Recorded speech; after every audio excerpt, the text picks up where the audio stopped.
وعلیکم السلام ورحمۃ اللہ وبرکاتہ۔ اللہ تعالیٰ ہمارے بھائیوں کو شفا دے جو بھی بیمار ہیں، اور مشکلات کو حل کرے مالک۔ دین کا شوق اور خاص کر دین کی جو بنیاد ہے ایمان خالص، اس کا جو شوق ہمارے بھائیوں کے اندر ہے، یہ بہت ہی زیادہ قیمتی چیز ہے۔ ابھی اوپر آپ نے ڈاکٹر مسعود الدین عثمانی رحمۃ اللہ علیہ کا ایک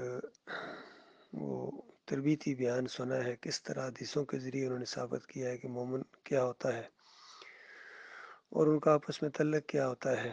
محبت ان کی آپس میں اللہ کے لیے۔ جب ایمان کی دعوت اٹھتی ہے تو جس کو اللہ توفیق دے یہ بات ماننے کی، دشمن آپس میں بھائی بھائی بن جاتے ہیں، اور یہی چیز اللہ تعالیٰ نے قرآن کے اندر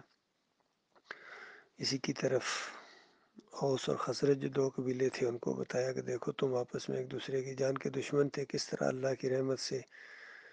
اس دعوت کی وجہ سے تم آپس میں بھائی بھائی بن گئے ہو۔ اس نعمت کو یاد رکھو، اب اللہ کی رسی یعنی اس قرآن کو، اس ایمان کو مضبوطی کے ساتھ پکڑ لو اور تفرقہ بازی نہ کرنا آپس میں۔ تو آپ دیکھ لیجئے ڈاکٹر عثمانی رحمۃ اللہ علیہ نے کتنے محنت سے یہ جماعت کی بنیاد رکھی، مومنوں کو آپس میں جوڑا اللہ کی محبت کے اوپر، اور جو ساری کوششیں تھیں اس محمد حنیف نے اپنی انا کی وجہ سے، اپنی ناک کی وجہ سے، اپنے مشرکانہ مزاج کی وجہ سے، تبلیغی جماعت والا جو اس کا مزاج تھا انہی سے نکل کر آیا تھا، انہی کا طریقہ اپنایا، اس نے مومنوں کو دشمن بنا دیا۔ دیکھو یہ دعوت ہے ہی ایسی، ایمان ہوگا تو مومن آپس میں بھائی بھائی ہو جائیں گے، جب اس میں شرک آئے گا تو دشمن بن جائیں گے، یہ تو لازمی ہوگا۔ تو کتنا بڑا وبال لے کر یہ جائے گا، اور اس سے بڑے مجرم ہیں جن کے کندھے کے اوپر رائفل رکھ کے اس نے ایمان خالص کا خون کیا۔ اس میں سب سے سر فہرست یہ سہیل خان ہے جو لاہور میں شفٹ ہوا ہے۔ جماعت کا جتنا مال اس نے کھایا ہے شاید ہی کسی اور بندے نے، ساتھیوں کا انفرادی طور کے اوپر بھی اور جماعتی طور کے اوپر بھی۔ اس کو جو وہاں سے پہلے سرگودا شفٹ کیا گیا، وہاں کتنے ساتھیوں کے مال اس نے برباد کیا، پھر وہ لاہور آ گیا، پھر اس کو سونے کی چڑیا مل گئی سہیل ملک کی شکل میں، اور یہ چونکہ ذرا محمد حنیف کی خوش آمدانہ انداز میں اس کے اس نمائندے کو یہ خوب پالتا رہا، سب سے زیادہ جماعت کو اس بندے نے نقصان پہنچایا ہے۔ پھر منور سلطان نے، پھر جتنے بھی وہاں یہ لوگ ہیں، خاص کر یہ مرکزی شورا کے لوگ ہیں، اسلم صاحب نے، اور پھر ادھر جو شمالی علاقہ جات کے لوگ ہیں، اس میں چودھری اشرف نے، قاری خلیل الرحمن نے بھی اسی طریقے سے، اور عتیق الرحمن نے، یہ سارے مل کے انہوں نے نا جماعت کا بیڑا غرق کیا۔ اور کس قدر یہ مجرم ہیں، کس قدر یہ مجرم ہوں گے کہ مومنوں کو آپس میں دشمن بنا دیا۔ اور ذرا سا کوئی بندہ سوچے کہ آخر مومنوں کا جرم کیا تھا جس کی وجہ سے اتنے زیادہ دشمن بن گئے۔ جرم صرف یہ ہے کہ ہم کہتے ہیں کہ سجدے کے لائق صرف اللہ ہے، بس اور کوئی نہیں ہے۔ جب ابراہیم علیہ السلام سجدے کے لائق نہیں ہے، یعقوب علیہ السلام سجدے کے لائق نہیں ہے، تو یوسف علیہ السلام سجدے کے لائق کیسے ہو سکتے ہیں؟ جب محمد صلی اللہ علیہ وسلم سجدے کے لائق نہیں ہے،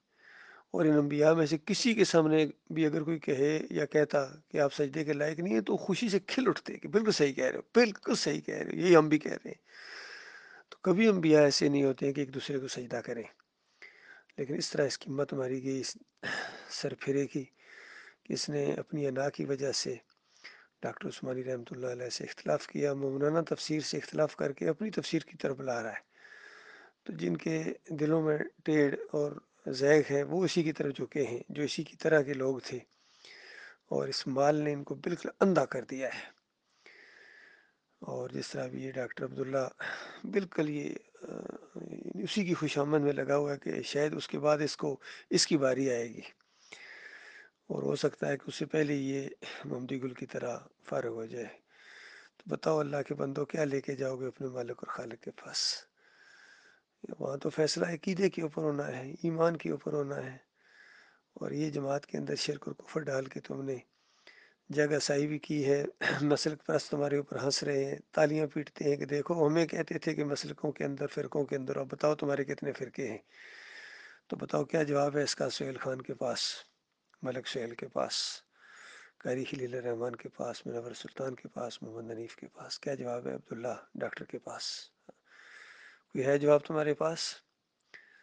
میں نے یہی بات کی تھی، اپنے مضمون میں لکھی تھی کہ دیکھو آخرت میں تو تمہیں ہمیشہ کا خسارہ ہونا ہی ہونا ہے، دنیا میں بھی تم ذلیل و خوار کیے جاؤ گے، تم مقابلہ نہیں کر سکو گے ان فرقوں کا دلائل کے لحاظ سے۔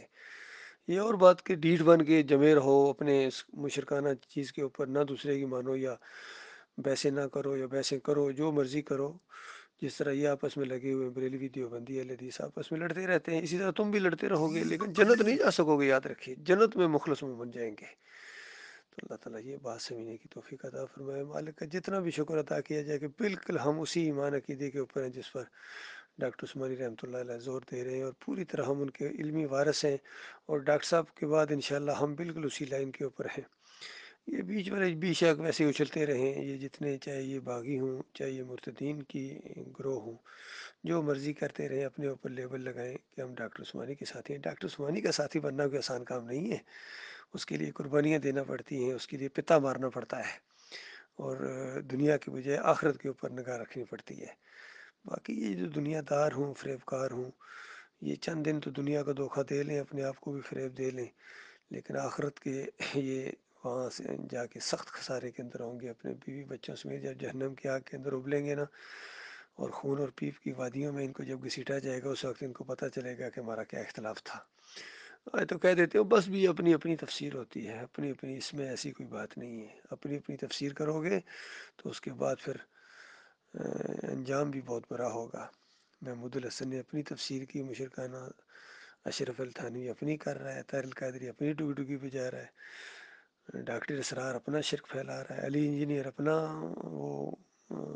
شرک کو ثابت کر رہا ہے، مشرکوں کے پیچھے نمازیں پڑھ رہا ہے، ان کو چندے دے رہا ہے، سب لگے ہوئے ہیں، تقی عثمانی ہو یا طارق جمیل ہو، فضل الرحمان ہو، یہ سارے جن کو اللہ تعالیٰ نے کچھ علم دیا تھا، یہ علم غیر نافع ان کے پاس، یہ وہ گدھے ہیں جن کے اوپر کتابیں لدی ہوئی ہیں۔ اصل علم وہ ہے جو انسان کو اللہ کا بندہ بنائے۔ اللہ تعالیٰ غور و فکر کرنے کی توفیق عطا فرمائے۔